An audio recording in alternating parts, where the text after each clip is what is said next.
Good evening, ladies and gentlemen. Thank you so much for joining us for tonight's edition of HR Mentorship Learning Series. My name is Oluyemi Adeosun, and tonight we'll be looking at the topic playing office politics without selling your soul. And our facilitator for the opt-ins time. I'm always happy anytime he reaches out, and I like it. He reaches out. He loves to share knowledge, and as soon as he has something to share, he looks for the earliest convenient window on his tight calendar to bring it to our doorstep. And his name is Patrick Umo-Adesong, and he is going to be facilitating. Notwithstanding, I would still like to read a brief profile of his, just in case somebody on this call or somebody watching this video is just getting to meet this pleasant professional personality, Patrick, for the first time. Patrick is a transformative business leader and people manager with over 15 years, progressive and versatile experience, serving across non-profit, manufacturing, real estate, financial services, hospitality, oil and gas, as well as successful delivery of public sector people-related projects. His experience covers provisions of leadership over people and culture, business strategy, operations management, data analytics, and strategic project implementation. Allow me to also add office politics. That's not in the official. He's an alumnus of Rome Business School, where he bagged his Masters of Science in International Human Resource Management. He also holds an LLB in law, which means he's a lawyer, from Lagos State University, which is about the best school in law in Nigeria, about at least top two, I can say that without blinking. All right. He's currently serving as the Group Head Human Resources at the Romulus Group, where he oversees the people and corporate services function for the group, whilst providing shared service support within the organization's ecosystem. In addition to his professional endeavors, Patrick is a passionate career coach. He is the host of Career Compass, a weekly career development radio show where it offers insights to support professionals achieve career growth and thrive in today's reality of work life. He is also a seasoned speaker on several other platforms, of course, including HR Mentorship. Let me just mention Patrick. Since we don't have opportunity to talk to each other, we always catch up in live programs. That's the reality of people like us. But I'd like to say very quickly, Anna, you may not know that that's your radio shows, those short clips. There's almost hardly any platform I belong to that people have not shared it. And I'm not talking about HR platforms. I mean platforms of academics, lecturers. Wow. And I'm not joking. I am not, in my mind, I'm like, that's my guy, that's my guy. And I'm not doing office politics right now because somebody is already, no, Patrick is my guy any day. Our history is enough for the rest of our life. So we don't need to do to suck up to each other. Ladies and gentlemen, speaking tonight on the topic, playing office politics without selling your soul. Let's welcome Patrick Umo. You have the floor, sir. Well, thank you very much, my friend and brother, Dr. Yemi. It's a pleasure to be here. I see quite a number of friendly faces as participants attending. I'm in the presence of, friends. I see quite a number. Permit me if I'm not able to say hello to everybody all at the same time. But today we're talking about a very germane and important topic, playing office politics without selling your soul. This has become quite a germane topic for conversation because I talked about this on the radio show, and sharing the material gathered a lot of comments, feedback, and engagement. And then I just said, look, you know what? It's time we have a full-fledged conversation to bed this issue properly. And I'm going to kick off with two very important sayings. Ignoring office politics doesn't keep you out of the drama. It actually makes you the target. And by HBR said, if you don't do politics, politics will do you. Before we went live, myself and Dr. Yemi were discussing, and like I said to him, this is a topic that I caught on to it much later in my career, and I wish I had, it's something I wish I knew earlier on. It's something I wish I paid attention to earlier on. And and as we progress in the conversation, I'll share some of the mistakes I made early in my career. Maybe early in my career, I focused so much on acquiring the technical skills required to be, a rock star HR professional. All right. I focused so much on learning, the whole 9 yards of the HR value chain: recruitment, talent management, learning and development, organizational development, comp and ben. I focus so much on the technical part of things that I forgot the soft side. And, I missed out quite a number of opportunities because of my ignorance. And it is my hope and prayer this evening that, somebody in the audience would learn from the mistakes I made and become smart and savvy at the subtle game of office politics. All right.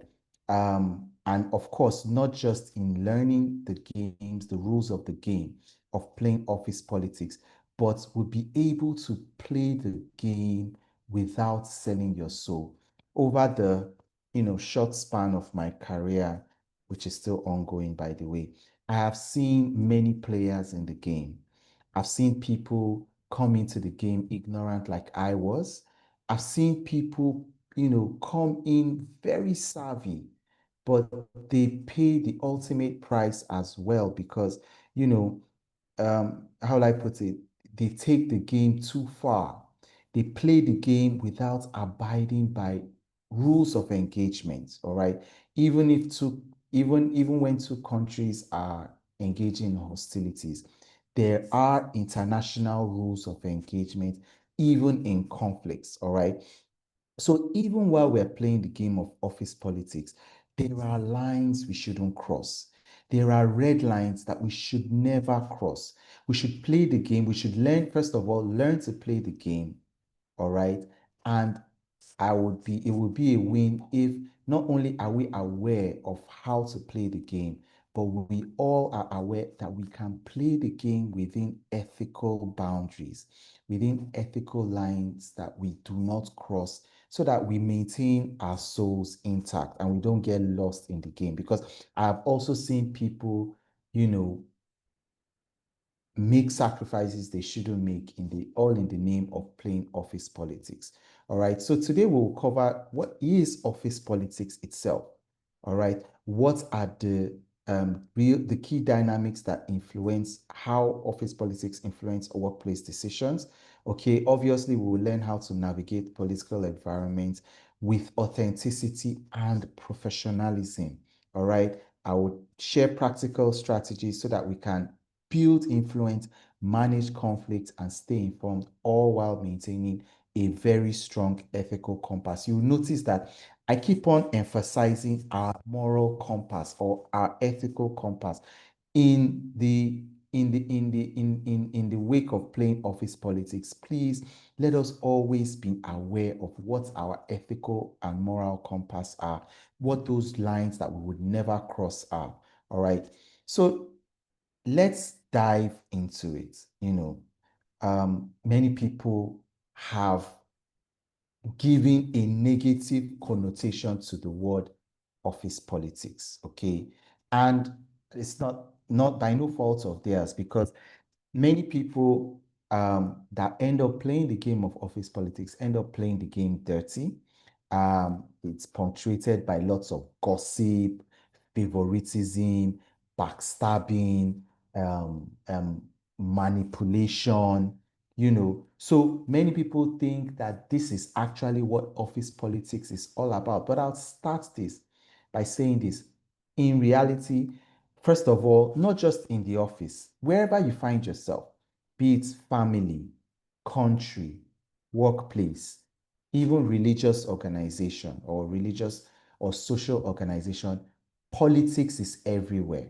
Okay? Whether you acknowledge it or not, there is politics in everywhere. Politics is how decisions are made. Politics is how resources are allocated. Politics is how, I think that's the best word. Politics is the process of deciding how resources are allocated. And if you are not politically savvy, you find yourself always on the short end of the broomstick, okay? It's all about those informal networks that influence building strategic relationships that ultimately shape how decisions are made, who gets heard, and how resources are allocated at the end of the day.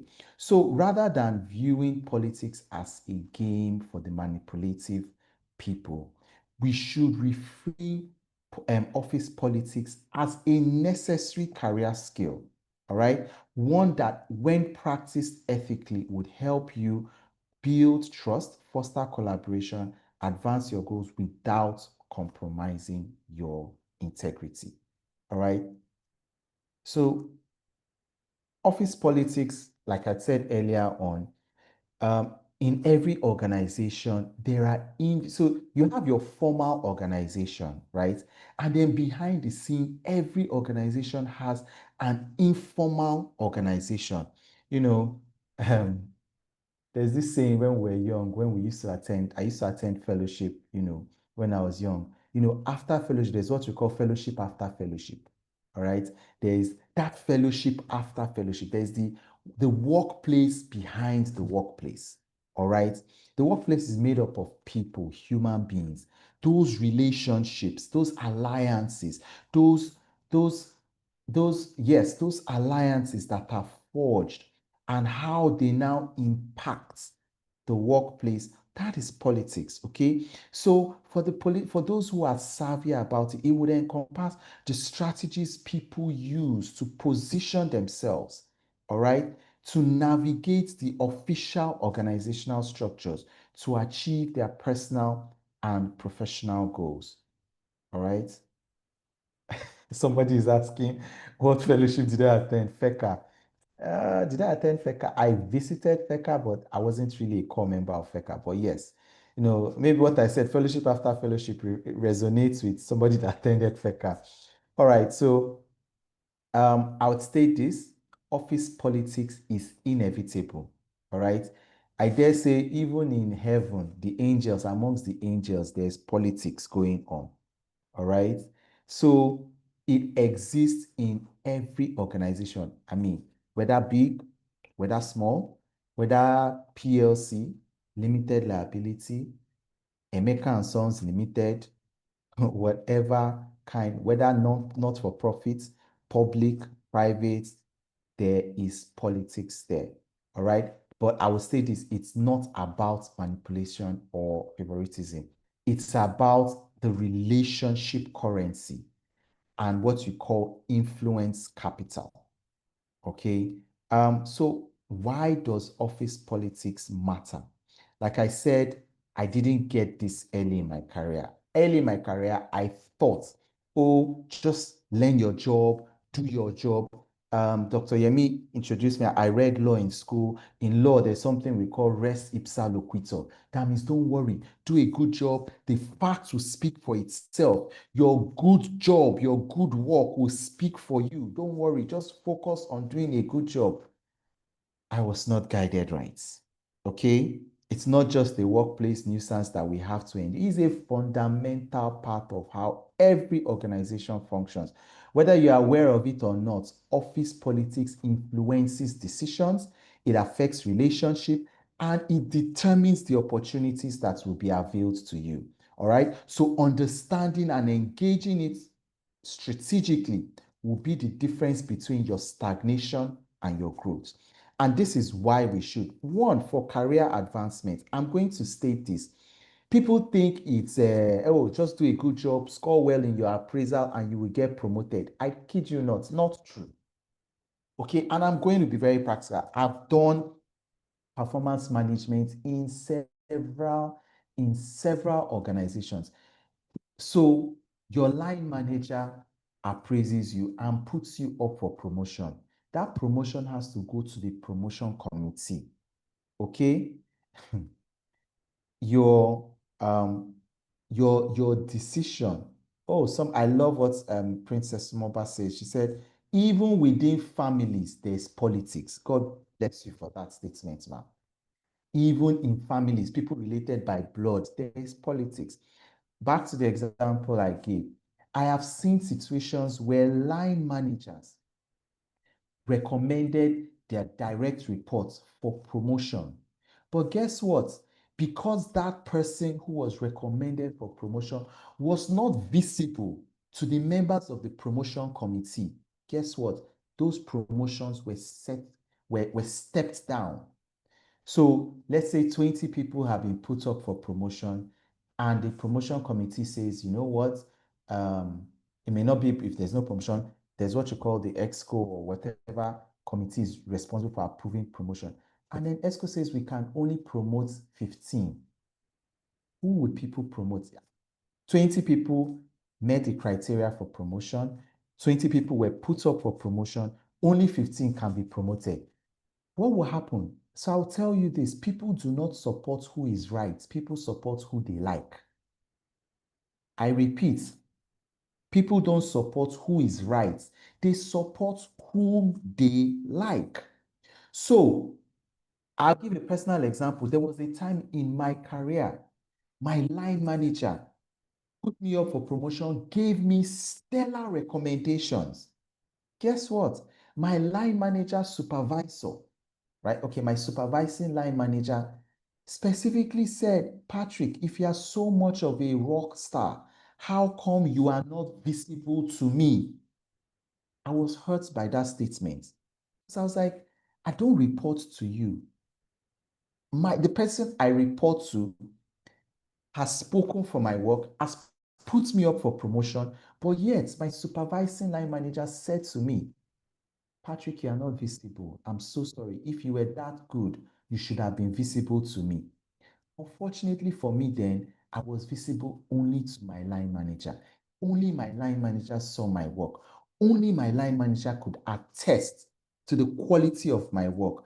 Because I lacked personal visibility, my promotion was stepped down, sadly.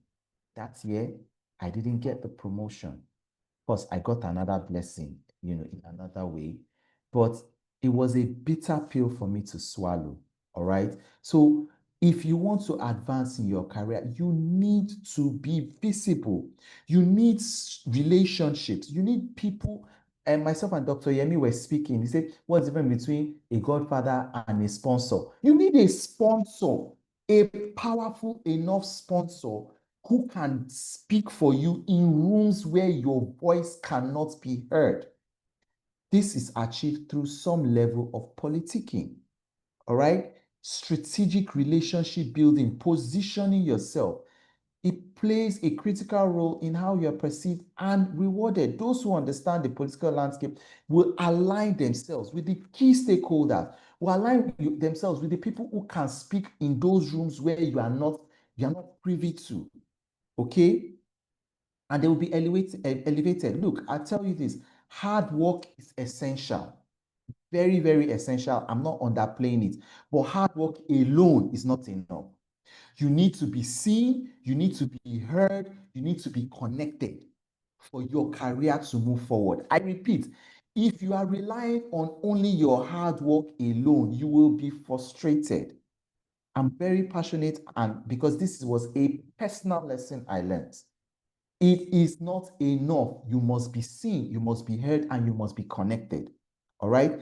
Office politics is important for collaboration. It helps you understand interpersonal dynamics, the team alliance, and the informal influencers.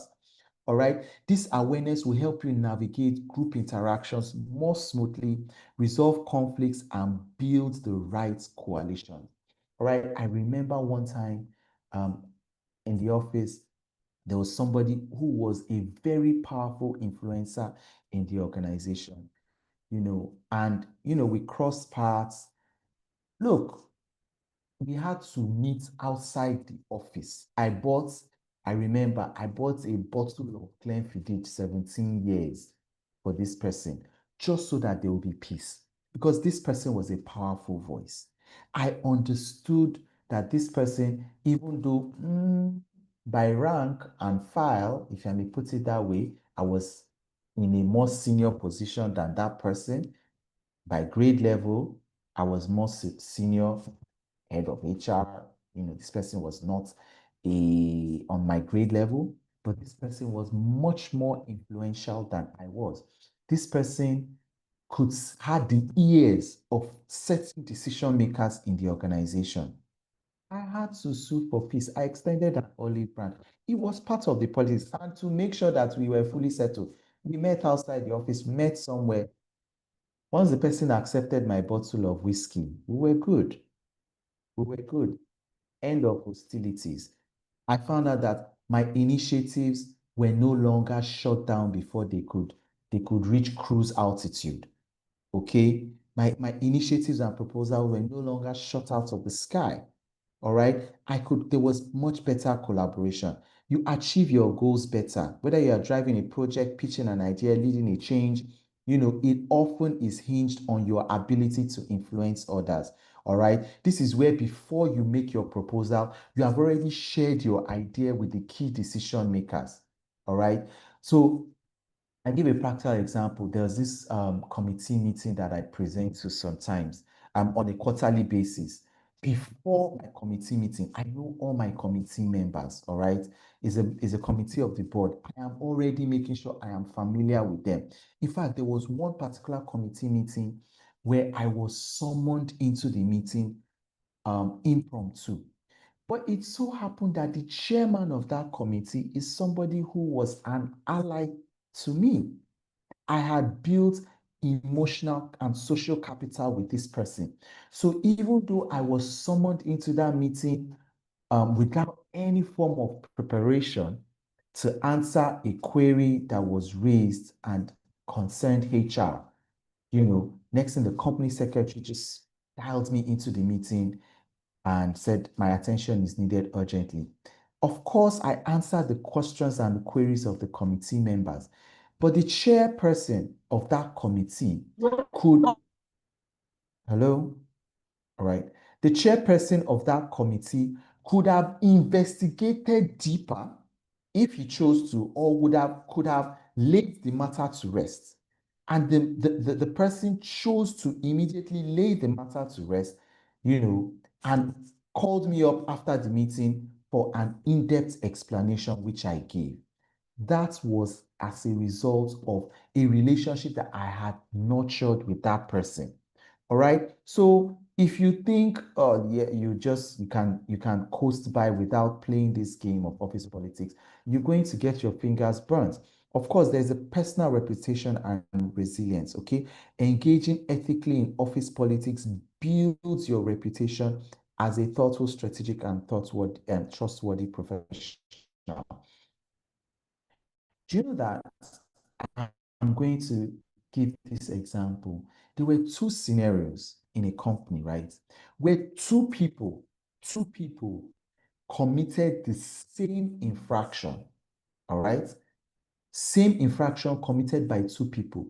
The same two people were brought by the same constitution of a disciplinary committee, all right?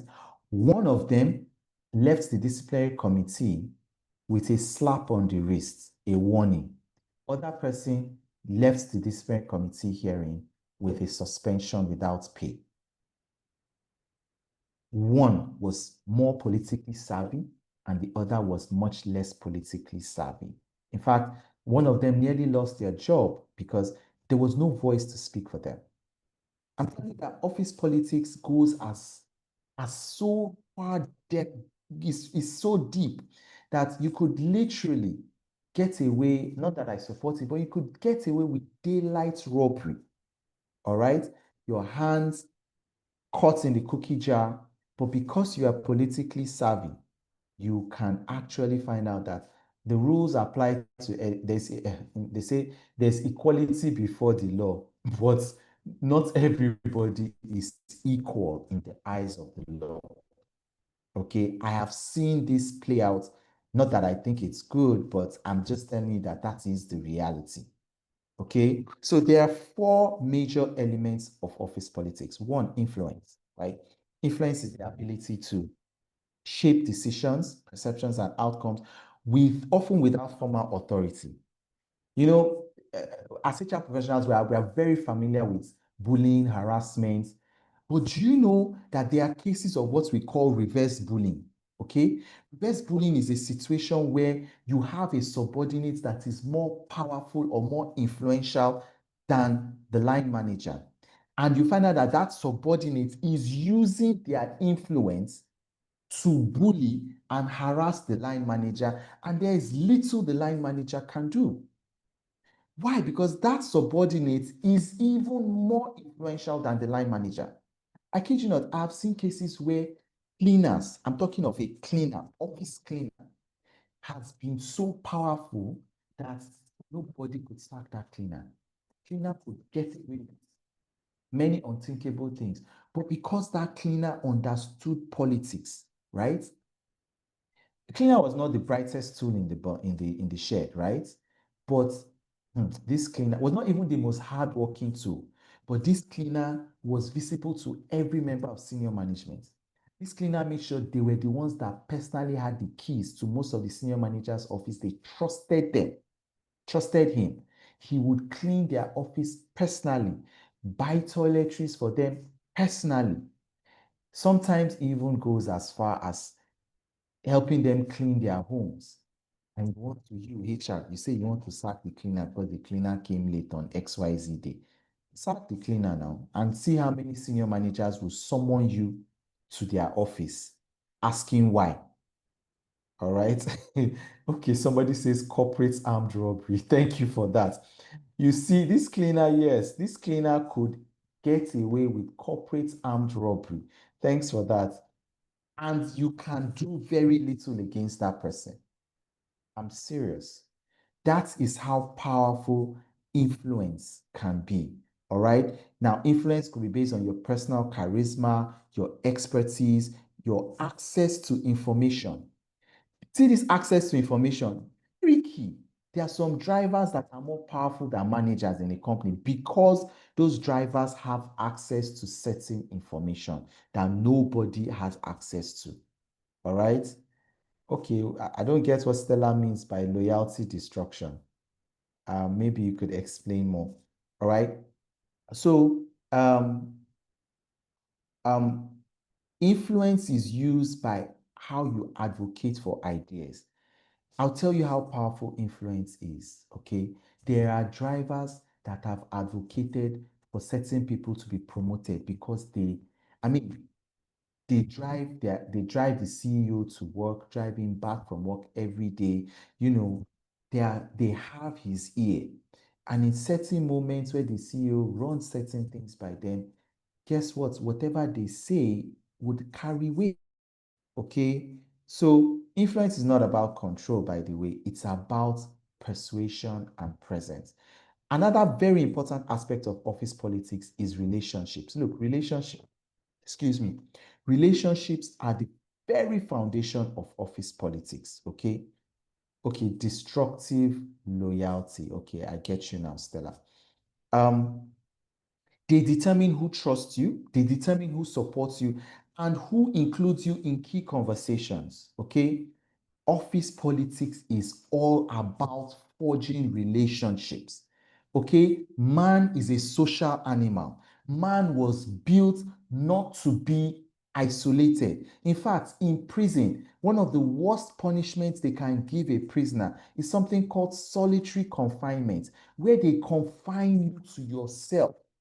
You do not have any interaction with any other prisoner. That's the worst form of punishment there is. All right? Human beings will go mad. They lose their sanity when isolated. And it's the same thing in the corporate playbook. Okay? If you are not included in certain conversations, you feel isolated, it affects you mentally. All right? And office politics it's very key in forging these relationships, ensuring that you have the necessary rapport, okay, mentors, allies, sponsors, collaborators, informal and formal leaders. Okay, these relationships are very important. It's your relationship currency. the goodwill and trust that you build over time that you can cash when you need it. Okay, so strong relationships will open doors that performance alone cannot. All right, I repeat, when you have strong enough relationships, doors that your performance cannot open will be open. In fact, there are certain people that their line managers were forced to put them up for promotion. There are certain people that I've seen that were promoted that were never put up for promotion by their line manager because, I mean, they forged the necessary relationship. Of course, power dynamics is not just about title, it's about access, visibility. I know certain PAs that are more powerful than directors in companies. The PA is more powerful than directors. Okay, how it flows is essential to navigating office politics. Okay, you need to be savvy enough to know power doesn't necessarily lie in the formal organogram. Okay, you need to look at the informal organogram of your organization and know where the power players are. They may not be so obvious. Okay, now this source of power could be from somebody who knows something nobody else in the company knows, somebody who has social capital that nobody else in the company has, somebody who has resources, somebody who is close to leadership. All right, you need to be politically aware to recognize who the influencers, I'm not talking of TikTok influencers, okay, who the real influencers in your organization are. People that influence decisions, how decisions are made. These are the people that you need to be allied with. Okay, those are the unspoken rules of office politics. Power isn't always visible, but it is always present, and you need to know where the power lies. Okay, and then strategic awareness, the ability to read the room. Okay, understand the organizational landscape and act based on that foresight. Sadly, many people don't know how to read the room. They don't know when to speak up. They don't know when to keep quiet. They don't know when to align. They don't know when to pivot. All right. You need a certain level of situational intelligence to understand your timing, your tone, your context. Okay. And you need to be savvy organization wide. Know the formal and informal structures. Know who the strong personalities are and who, I mean, you just need to coast by. Being politically savvy means playing the long game with integrity. All right. I'm going to quickly talk about politics versus performance. Okay. Many people feel, oh, it's all about performance. Look, like I said, performance alone is not enough. Okay. It's essential to know that it's not just enough to do a good job. Visibility, relationship, and influence play an even bigger role in determining who gets promoted to where, who gets what benefits, who gets this and that. All right. Decisions are not always merit-based. See, I repeat, it's only God that sees the good you do in your closet and will reward you openly. I'm sorry, no human being is God. All right. Human beings need to see your good on a billboard, or if I may put it that way, they need to see your good advertised on a billboard so that, they reward you. They say you have a good product without advertisement. It's like blinking in the dark. You're doing a good job, but nobody is aware of what you're doing. All right. So this is where you leverage on your personal alliances, the informal networks, perceptions and narratives, not just facts. Okay. If you are not part of the conversation, you may be overlooked, even if your work is excellent. All right. You need to use politics to shape outcomes. Okay. Office politics will help you advocate for your ideas. It will help you gain support. It will help you even navigate resistance to change. All right. So without political awareness, your contributions may not gain traction or may even be claimed by others. I've had my wonderful contributions being claimed by others.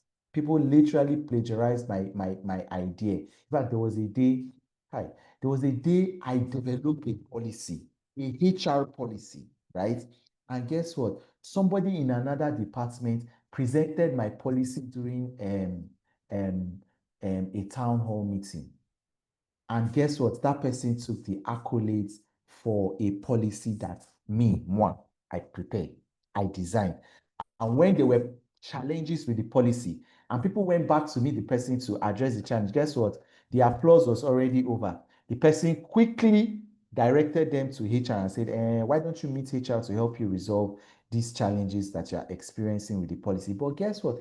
HR was not there to collect their flowers and accolades because at that time, I was not that politically savvy.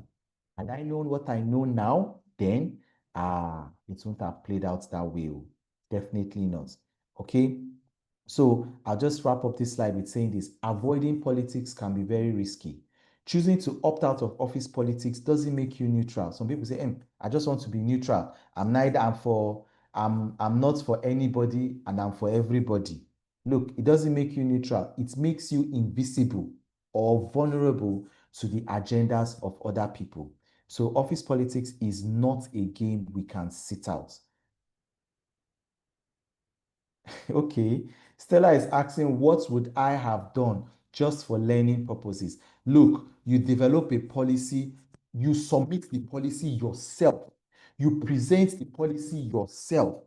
I played, I'm shy. There's no need to be in the limelight. I'm not a talkative. It's a lie. Next time, be a talkative for yourself. It's not talkative, but you need to be able to promote your idea. If you don't promote your idea, if your idea is very good enough, somebody else will claim the credit for your idea. If you can't advocate for yourself, somebody else would claim claim the flowers for your own idea. Okay, so when you start something, see it through to the end. If not, somebody else will finish it up and claim the glory. I hope that addresses your concern, Stella. All right.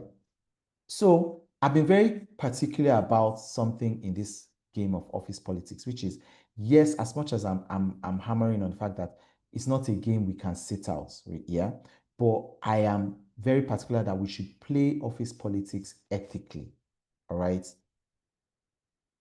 All right. Thank you, Stella. And how can we play? So there's a difference between ethical and manipulative office politics. Okay. Let's look at ethical office politics. It's a practice of engaging the workplace dynamics. You're doing everything you should, but you're doing it in a way that is honest, respectful, aligned with personal and organizational values. Okay, so it's about navigating the informal power structures of an organization without resorting to any form of manipulation, deceit, or a self-serving behavior.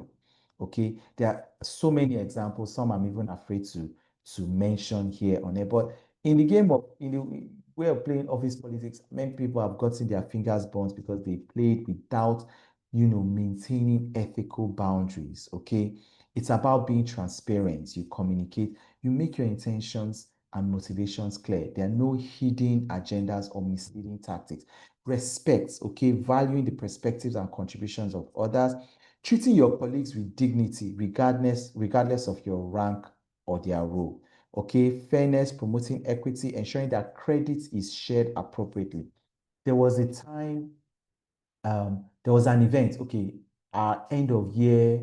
So our end of year party then, it was a huge event. We spent close to almost hundreds of millions, on our end of year party. Okay. And so we're a committee. I kid you not. So that year, I was in the end of year party committee. So there was awards, there were several things. There were committee members who barely attended one single committee meeting. I did all the heavy lifting. I met with the vendors. I did this, ensured DJ, venue, awards, plaque, everything was on me. I was literally running from pillar to post. I nearly fell sick after the whole event.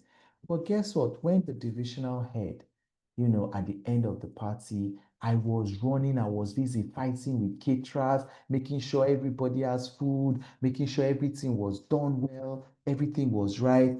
And then the divisional head came on the stage and then he was saying, oh, this end of year party was well done, beautifully organized. He was the chairman of the committee. Obviously, he never attended any committee meeting, but he's the chairperson. Okay.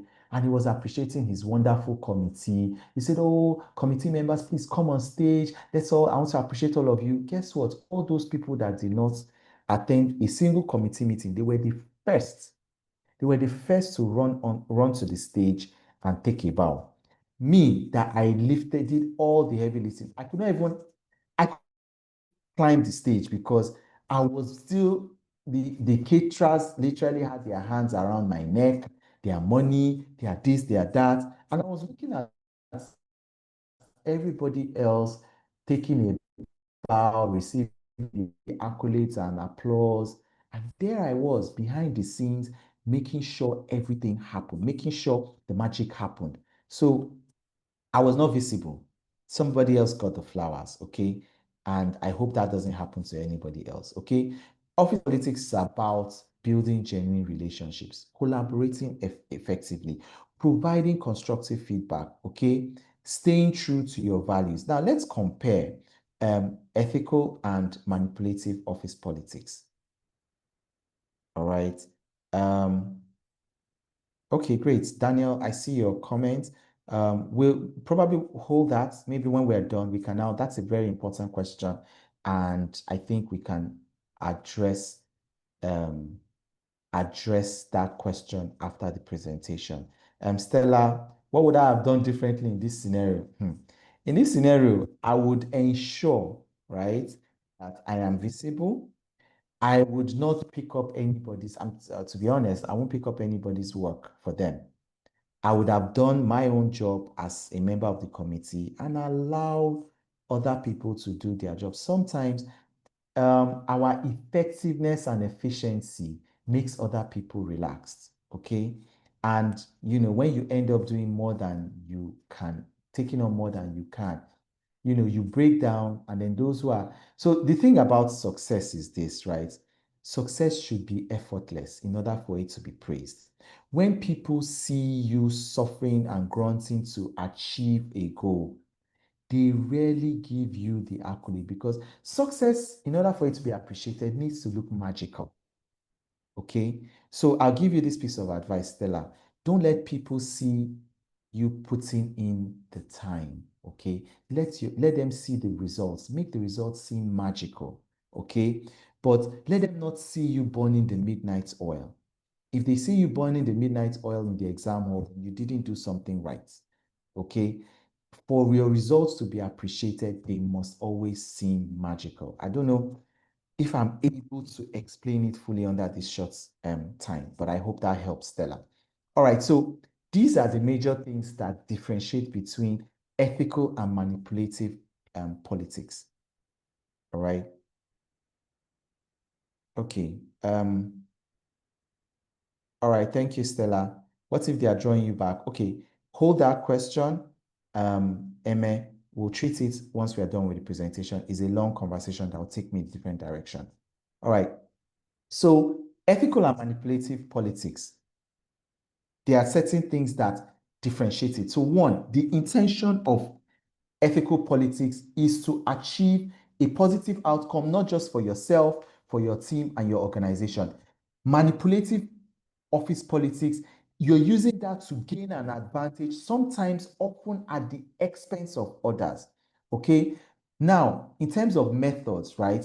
Ethical politics will focus on building genuine relationships, being transparent in your communication, collaborating, and will be based on mutual respect. However, manipulative politics will be punctuated by gossiping, taking credit for other people's work, undermining your colleagues, and forming exclusive cliques. Okay? Values in ethical politics will be based on integrity, fairness, respect, but the values in manipulative politics will be self-interest, deceit, favoritism, and opportunism. The impact on the team for ethical politics is that it strengthens trust, morale, and collaboration, while manipulative politics breeds mistrust, conflict, and division. Um, in the long term, ethical politics builds a strong reputation and sustainable influence. Manipulative office politics may achieve short-term gains, but in the long term, your credibility and relationships will be damaged. So the question now, how can you authentically build relationships or network without seeming like you're ass kissing, bootlicking, or, playing office politics manipulatively? And here are some tips that would help. All right. First of all, you must be genuinely curious. Okay. Instead of trying to flatter people, um, um, hey, Oga, you are good, you are this, be genuinely curious, ask genuine questions, okay? People appreciate if you are genuinely interested in them rather than just being flattered, okay? That's, to me, flattery without context, or without what's the word? Flattery without uh gosh, the word just left me. But unearned flattery is manipulation, okay? When you just give flattery that is not really earned, you're being manipulative, okay? So that is not politics, okay? People appreciate genuine interest. When you're showing genuine interest in them, you're better off at scoring points and building social capital with them than when you're just, people can sense if you're being manipulative. Maybe not in the short term, but over time they would sense it, okay? I'd say this: offer value, okay? Networking works when you bring something to the table, okay? It's not just about what you can get. You should be asking, what can you also give? Can you offer help on a project? You connect, when you connect with people, you're not just connecting with people that you can benefit from. When connecting with people, even though you stand to benefit something, make sure you are bringing value to the table.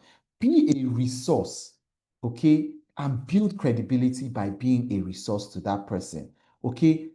A common mistake: don't rush building relationships, okay? You know, it's just like you want to, pardon me to use this expression, you want to start a relationship with somebody you like. Don't rush the talking stage. The talking stage is a vital part of establishing whether there's a connect with you and this person, or establishing a genuine connection with the person, okay? So don't rush it. The strongest networks are built through consistent and respectful interactions, not just a one-off compliment or a quid pro quo favor, okay? You check in periodically, celebrate their win, be present in conversations, and don't make it seem transactional. People sense when you are coming close to them because of a benefit that you want from them, okay? Be yourself. Your authenticity is your magnet, okay? Let your real personality, your real value, your real passion for your work shine through. People are drawn to those who are real and not rehearsed. So, interestingly, I'm a bit of an introvert, right? And in my own, I'm not the kind of person who will come into a room and I walk the room, go around shaking everybody's hands, high-fiving everybody. I'm the kind of person who will come into a room, find a quiet corner, sit down, observe, okay? But I have learned in observing, I'm the kind of person that, rather than walking the room, high-fiving everybody, I may make 2 or 3 connections depending on how large the room is. But those 2 or 3 connections will end up being deep connections. That's the kind of person I am. That is my authentic self. Okay. But there are some people who would enter the room, the instant life of the party. Okay. They walk the room, they know how to connect with everybody at once. I have friends like that. And I've realized that that is not me. If I try it, I'll make a fool of myself. Okay. So, in establishing and building relationships, in playing the game of office politics, be your authentic self. Okay. Find mentors and allies. Seek out people who inspire you, whose values align with yours. A mentor, sponsor, whatever. Make sure mentor, sponsor, as Dr. Yemi said, godfather, godmother, you need them. You need those kind of alliances in order to thrive. Okay. Focus on shared goals. Look, Robert Greene said, don't appeal to people's emotion, appeal to their interests. Okay, you connect better with somebody when you appeal to something that interests them rather than you appealing to their sense of mercy. Oh, have mercy on me. Oh, help me. I need your help in this. That's not the way to build a relationship. Okay. Quickly, how do you now? It's important to stay informed what's going on in the organization, but I don't support being involved in gossip. Okay. So cultivate in order to stay involved without being carried into gossip here and there. You need to cultivate trusted relationships, right? Leverage on formal communication channels when you can. Ask questions, remain curious, stay engaged in team activities, use digital tools. I'm going to run over that now.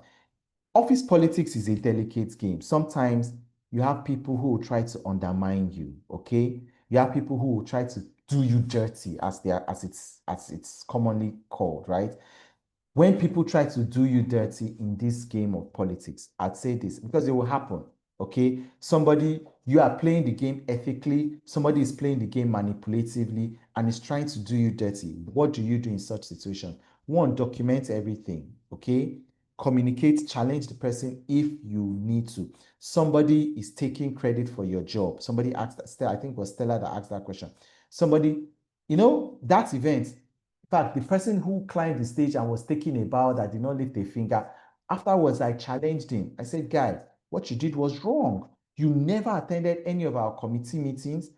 You did not contribute to this event or project. And then they are now calling us to appreciate us. And you were the first person to climb the stage. I called him out.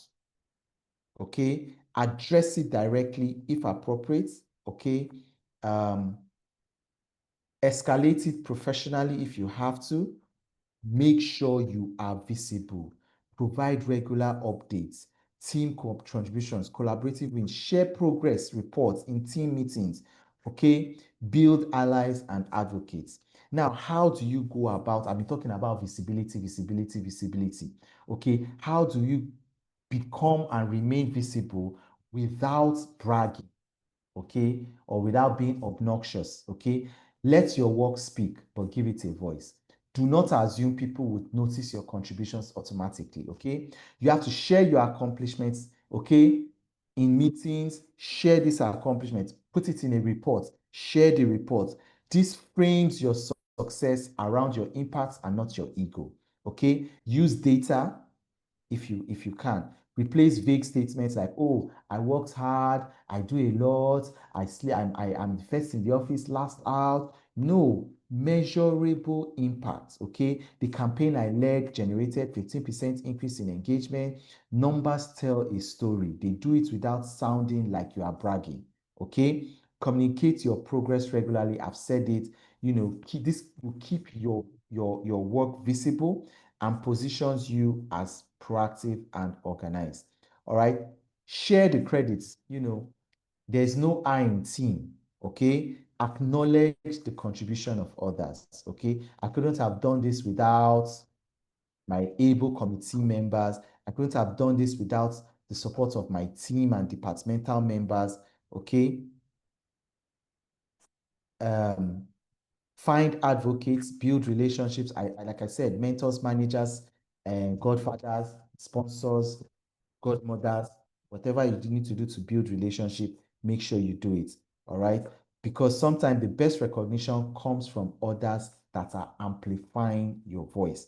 All right. Stella says one major cause that she sees is that breeds gossip in the workplace is systemic, especially when the organization doesn't have a proactive communication mechanism and feedbacks, ensuring employees are involved in so that ensures employees are involved in lip service and inclusiveness. Okay, yeah. So if there is no formal communication channels, as HR, we need to set up those formal communication channels: Slack, WhatsApp group chat,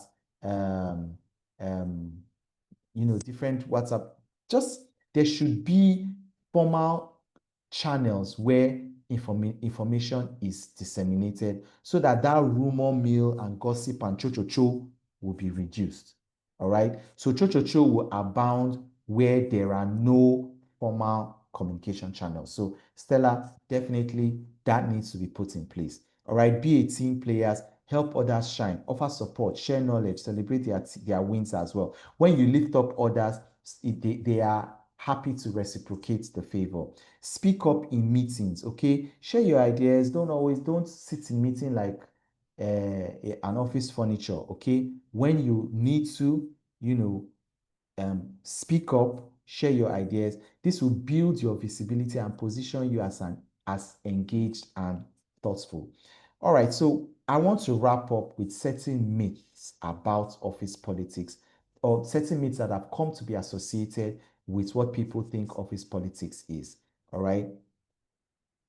First of all, I think I've said this a lot. Myth number one, people think that hard work is all that matters. Yes, I've said this. Hard work is essential, but it's not enough. Without visibility, relationships, and influence, your work will probably not get recognized or promoted. So doing great work is the foundation, but being seen and heard is the accelerator. Myth number two, office politics is just gossiping and backstabbing. Gossip is noise. Okay, real politics is about influence, trust, and strategic collaboration. Okay, these relationships are not built necessarily in the office. Okay, it's not about drama, it's about dynamics. Okay, myth number three, you know what? Let me just ignore the drama of office politics and I'll focus on my work. Okay, ignoring office politics will not protect you, it will isolate you.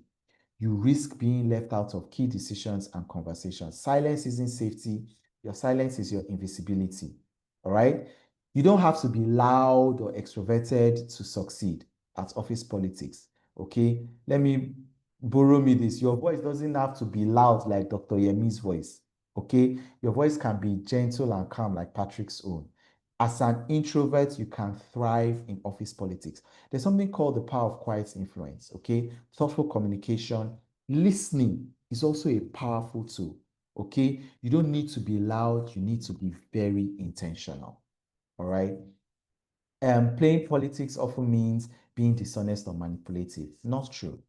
In reality, ethical office politics is rooted in integrity, transparency, and respect. It's about building trust, not breaking it. So you can be strategic and still be sincere. Dr. Yemi says going forward, he will be whispering, he will not be speaking loud again. Okay, so another myth is people think office politics is only for the ogas at the top. You're wrong. I have seen, like I said, I've seen cleaners that got it, cleaners that get it.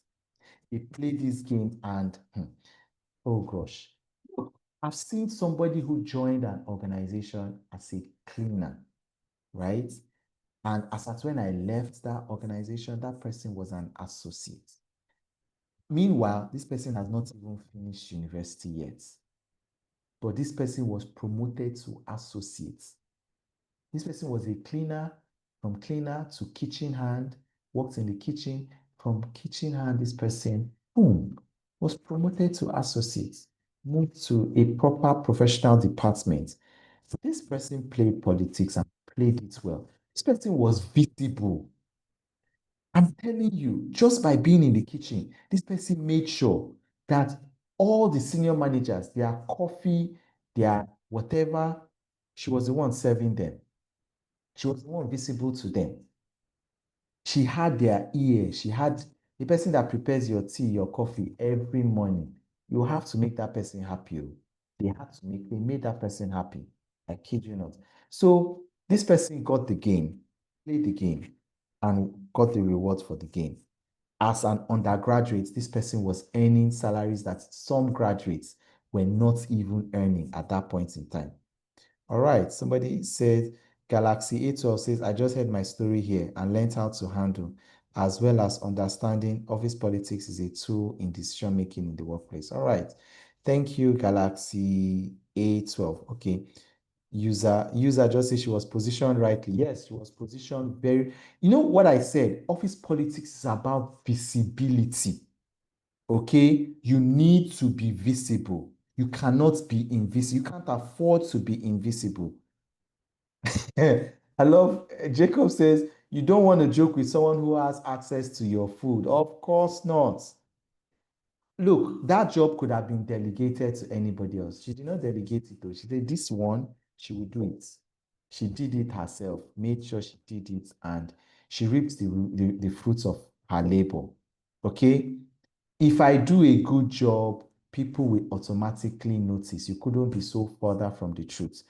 Recognition is not automatic. It is earned and often strategically positioned. You need to communicate your impact. Don't just do the work. Show your value. Show the workings. Let everybody see.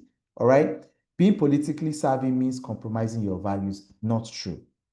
You can be politically aware and still act with integrity. Ethical politics is about influence with purpose. You don't have to play dirty. You just have to play smart.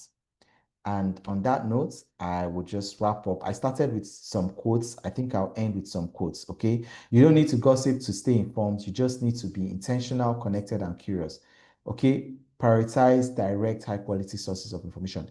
Like I said before, if you don't do politics, politics will do you, okay? Avoiding office politics is not a strategy, it's a risk. You don't need to suck up to build a strong network. You need to be curious, helpful, and authentic. All right. You don't have to be brag. You don't have to brag to be recognized. You just need to be intentional, clear, collaborative in how you communicate your value. And finally, professionalism plus strategy equals protection plus progress.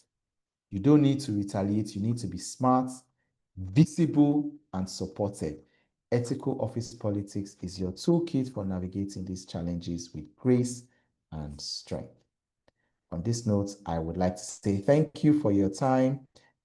We can yield the floor to questions, comments, feedback. Over to you, Dr. Yemi.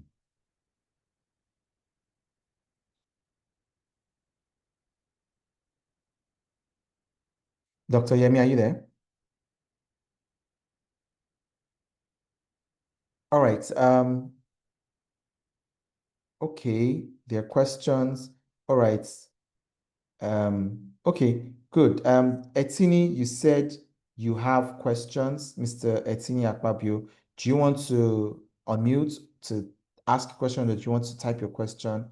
Whichever one, I'm okay.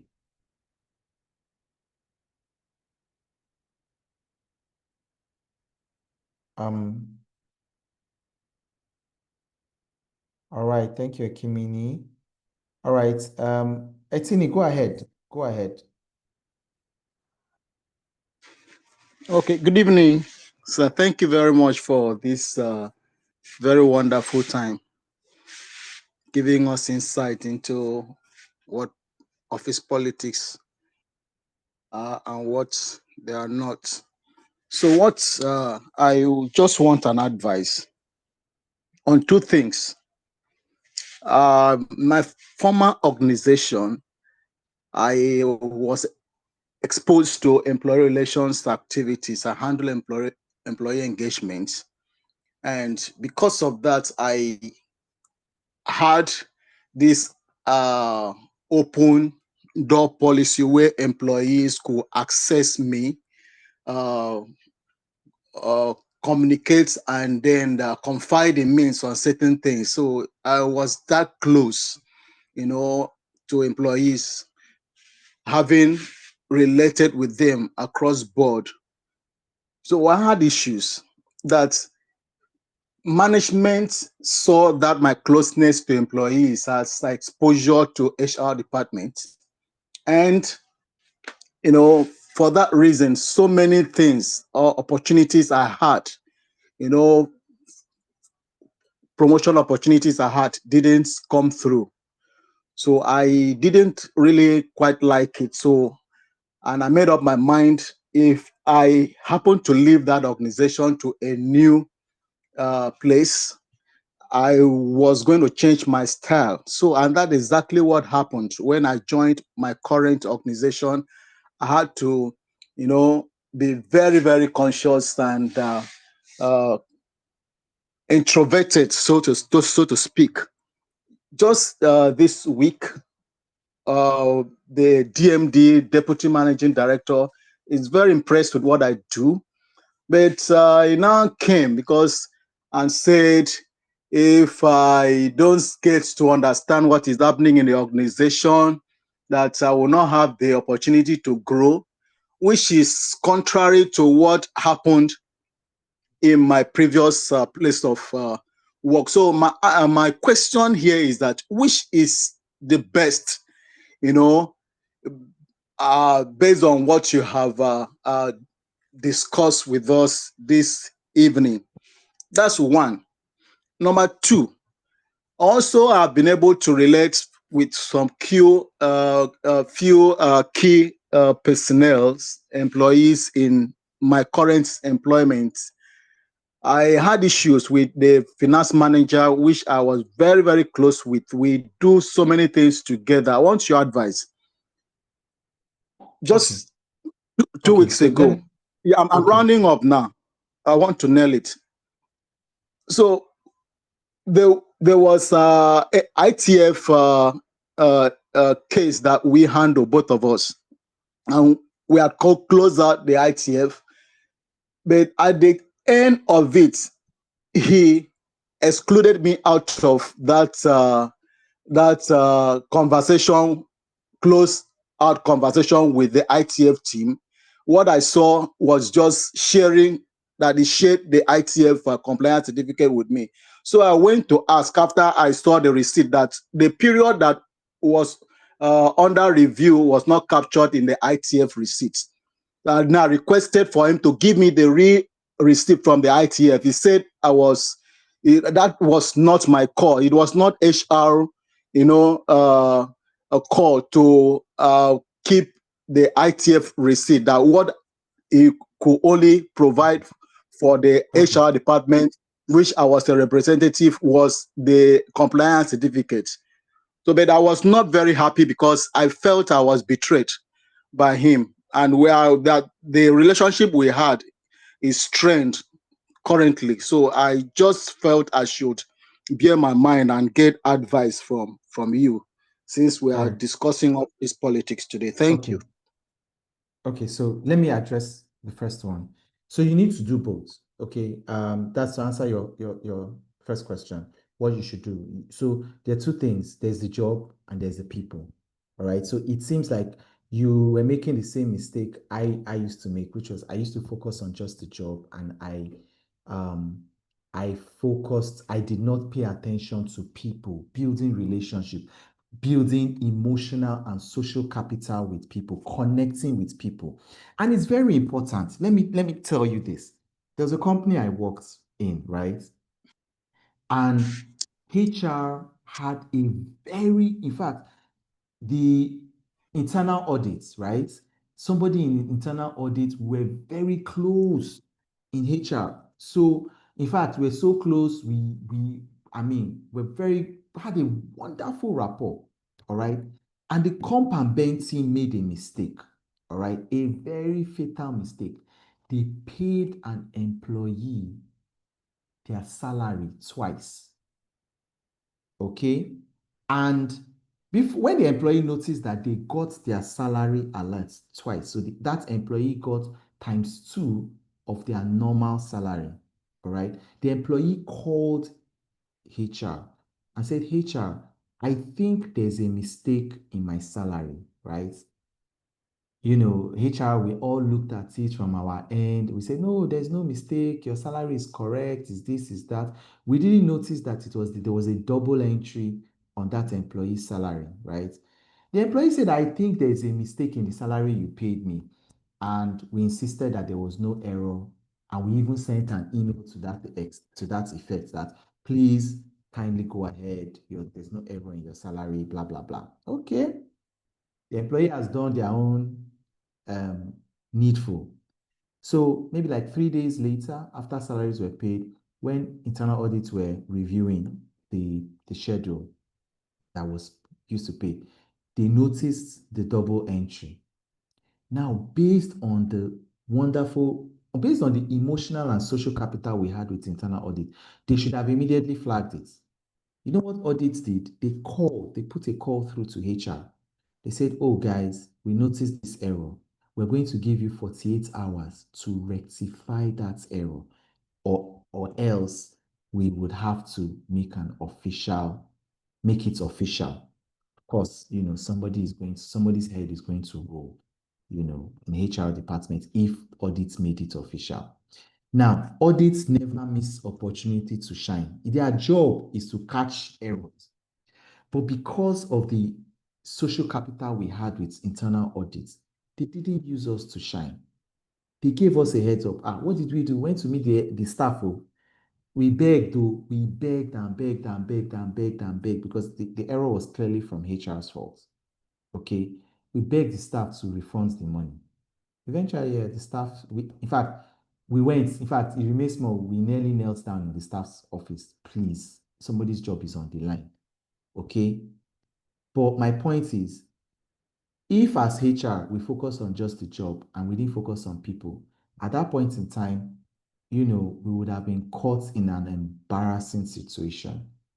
Okay, so my point to you, Mr. Akpabio, is don't just focus on your job, focus on the relationship. Obviously, to your second question, it's obvious that your relationship with the CFO is strained. Obviously, it shows that there's no social capital between HR and finance. Okay, so yes, you need to do some work there. Okay. Dr. says, if you get this compliance certificate, is a win for you. All right. Jeremiah says, okay, he works on an idea, shared the idea with his unit head. She shared the same idea with leadership without acknowledging his contribution. What should one do in such a situation? It's a delicate one, I'd say this, first of all, politics that you need to note is this. First of all, Jeremiah, your job is to make your line manager look good. Okay? So if your line manager looks good, you're doing your job well. Okay? Now, there is a delicate balance between making your line manager look good. Now, if your line manager, I believe loyalty is a two-way street. Okay? When you're loyal to your boss should also reward you. Now, if you notice, excuse me, that your line manager is not giving any credit or recognition to you, then you can also try to make your job visible to the larger organization, okay? And there are many ways to go about this, all right? Stella says she has problem with the person promoted on the premise of political visibility, but have challenge when he's featherless, hence turn his feathers whereby they do the work for him so as not to affect theirs. A lot of this office politics, especially the unethical ones, most times is destructive in nature and negates, in most cases, the workplace culture. Yes, so your culture and office politics they are two players in the same team. Okay, you cannot talk about workplace culture without office politics. And, as much as you have problems with political visibility, all right, the fact is, if you're not seen, if your work is not seen, it can't be recognized. Okay, you have to make sure that your work is seen in order for you to get the recognition you desire. All right, any other question, comments, feedback?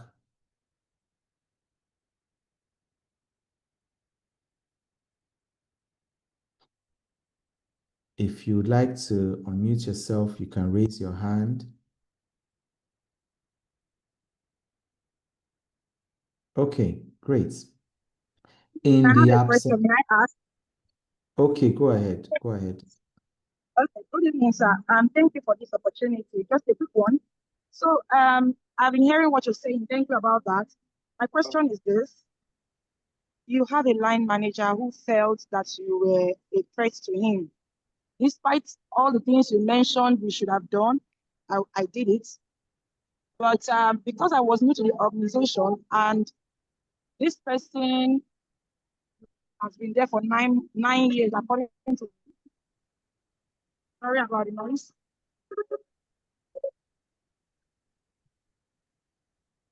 Sorry about the noise, please.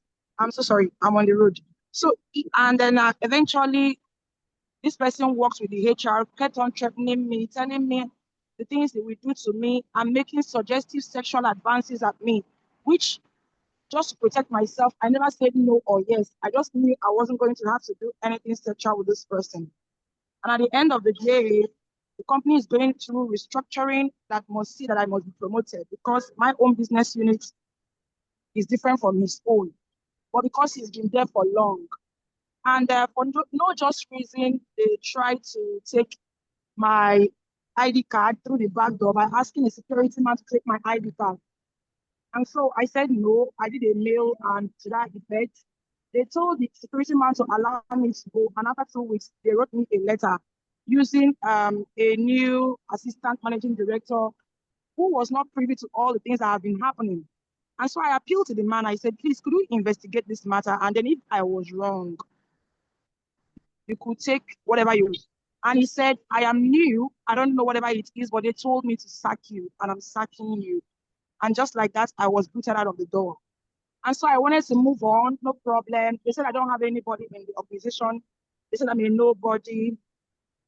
They said if I have somebody who is a top person, maybe in Nigeria, they can bring me back. But if not, I can just go. No problem. So I went and I got another job in 2 weeks' time as an assistant manager in a far better organization. And then the HR wrote a stinker about me, and that was how I lost that opportunity. In this situation, what could I do? Because I already called the executive director, and I told him, I said, look what is happening. He said, I've not met you, but they've told me so many bad things about you. I said, sir, you met me on 3 occasions. I was the one that did the induction of a particular terminal to you when you came into the organization. The man said, oh, I don't know you, but they've said so many things about you. Even if I give you this promotion, they can even injure you. Because from the way they're talking about you, they can injure you. Or they could set you up.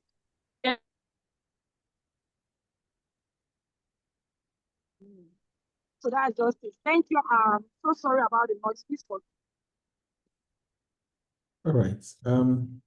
So, I mean, you mentioned something very important, which is they gave a negative reference which affected your new job. That's a case, I mean, I would need probably need more details because of what was said, how it was said, so that I can advise, because you can actually sue for defamation of character. Okay, but in order for you to be able to sue for defamation of character for damages, you know, there's one what's it called, exception to defamation of character. That is if they claim justification. So if somebody says something that is true, irrespective of how defaming the truth is to your character, then there's no case for suit. So I need to probably have a separate conversation with you where we can discuss this further in detail. Amoba Princess, good evening. Nice to have you. Please feel free to unmute yourself. Hello, Ma. Princess, are you there? You are unmuted. Please go ahead and make your contributions, Ma. Amoba. Well done, Hello. Wow. Not. Yes, can you hear? Yes, you're clear now. I can hear you clearly now, ma'am. Yes.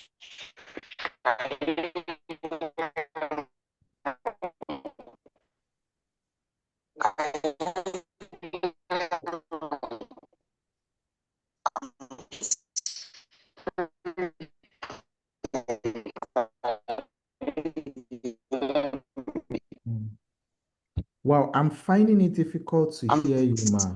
Your network is bad. Okay. Hear me?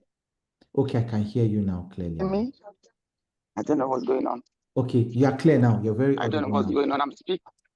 Hello. Yes, I can hear you clearly. Okay. I just wanted to.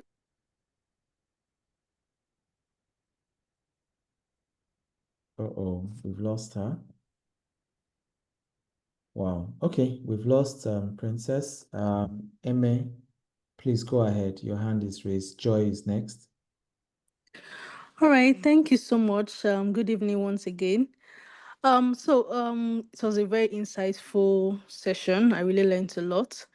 But one of the questions asked, in which I asked earlier on in the maybe in the chat box, you during the course of your presentation, you mentioned that you talked about people don't going all out to do people's job, just focus on your job and you shouldn't stress yourself and all.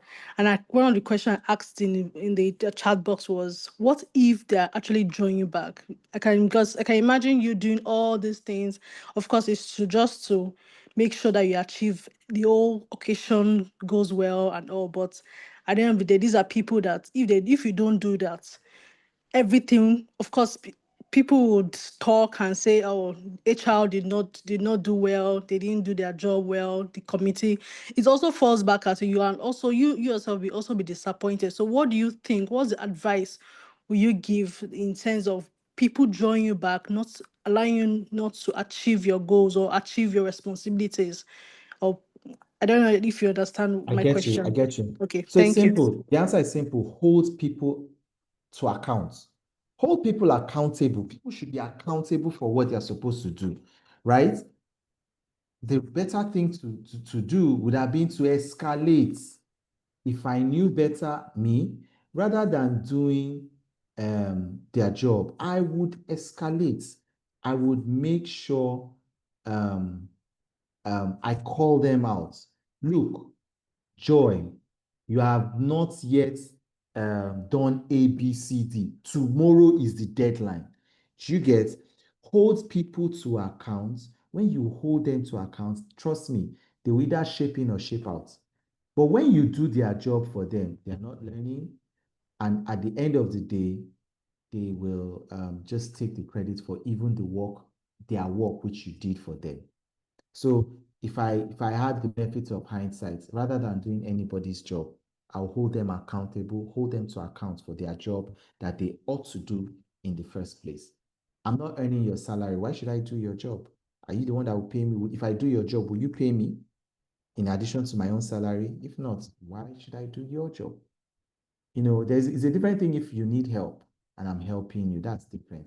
But I can't be doing your job and you're stretching your feet and relaxing. And then when it's time to take the accolades, you will now come out and take a bow, receive the flowers for your job that was done but was not done by you. No, I don't agree. I hope that clarifies things, Joy. Yes, it Okay, does. Thank you so much. Yeah. So I want to also ask on that question because of when you spoke. So what if that for you mentioned that okay, you have to take accountability for your work and everything.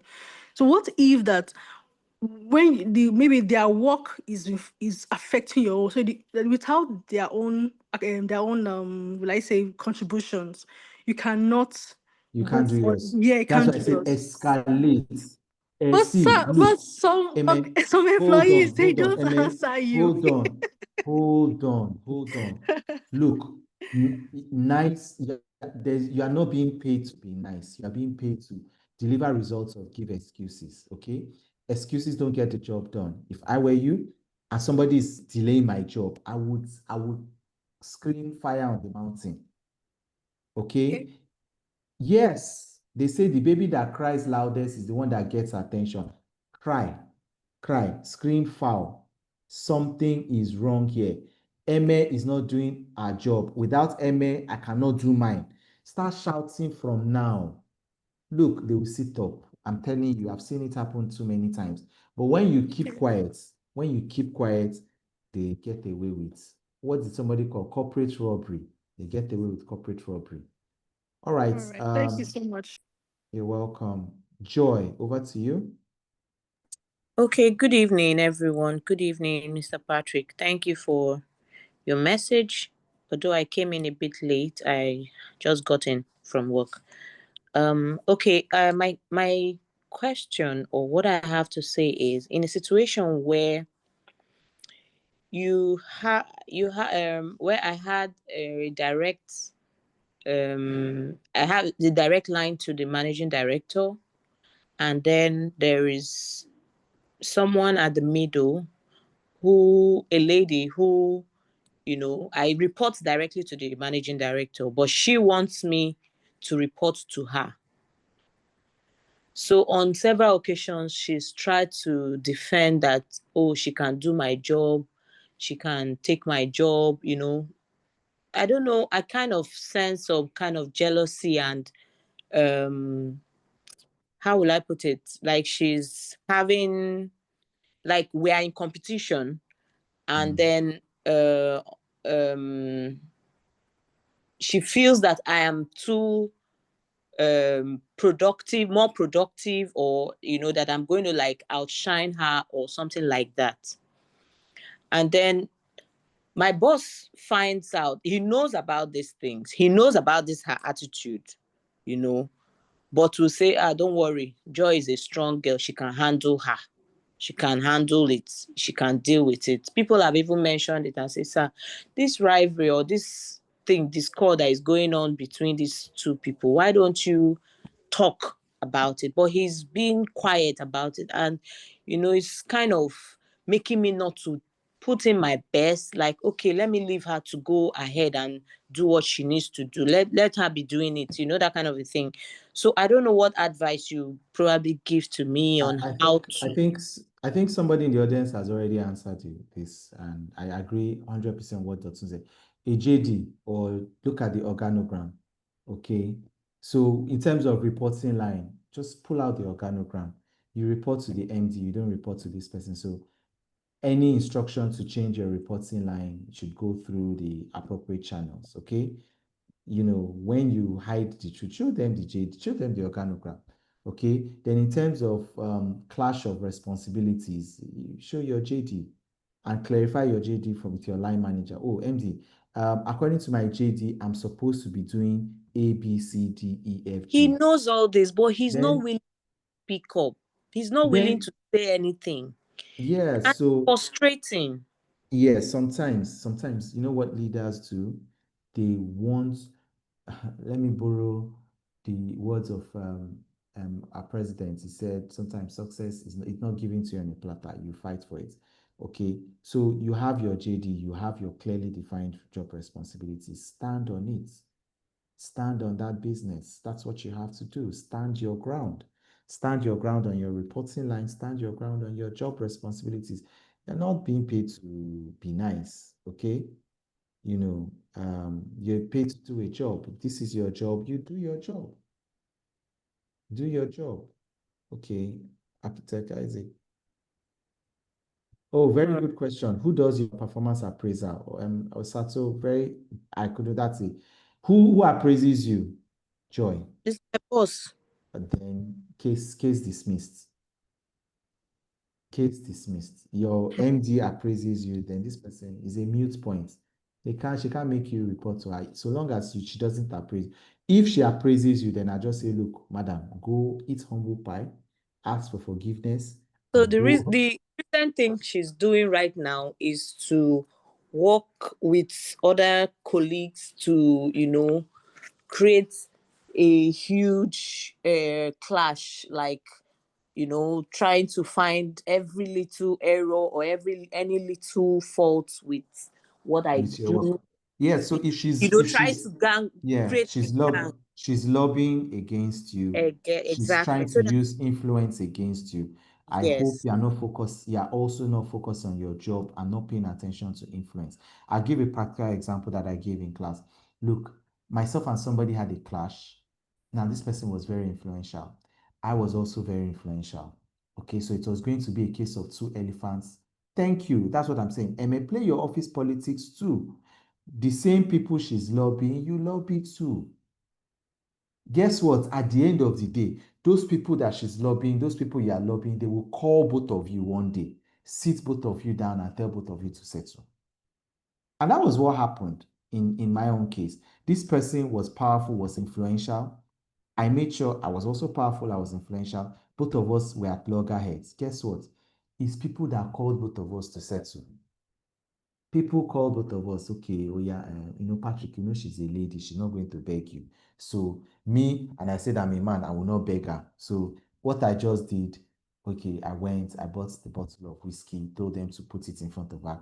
You can't drink my bottle of whiskey and you are still quarreling with me. It's not possible.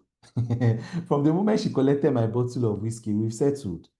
Okay, so I love what Osato says. Do your best, go out of your way, make genuine friendship with those same people that she's using against you. All right. Princess says, stand your ground, be bold. Be bold enough to call her out wherever possible. Just ensure to document everything too. I also agree. But she's playing the room against you. Play the room too. Okay? The same people she's lobbying against you, I suggest you lobby them too as well. They will call you, they will call her at a point, they will call both of you, okay, and ask both of you to sort it out. Or they will even turn to peacemakers, okay? So don't stand alone. If you stand alone, you risk being isolated. And if you are isolated, they take you out easily. All right, All right, thank you very much. We've spent an hour, 30 minutes. I will take one last comment or question. Architect Isaac, I'll take your comments. This will be the final question or comments, and we'll draw the curtains today. All right, go ahead, Architect Isaac.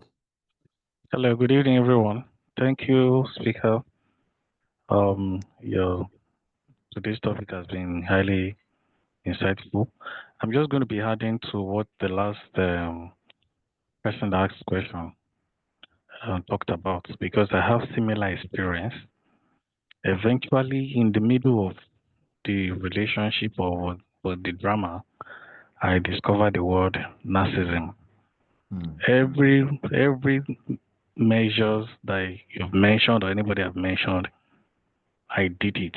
I had my lobbies, I reported.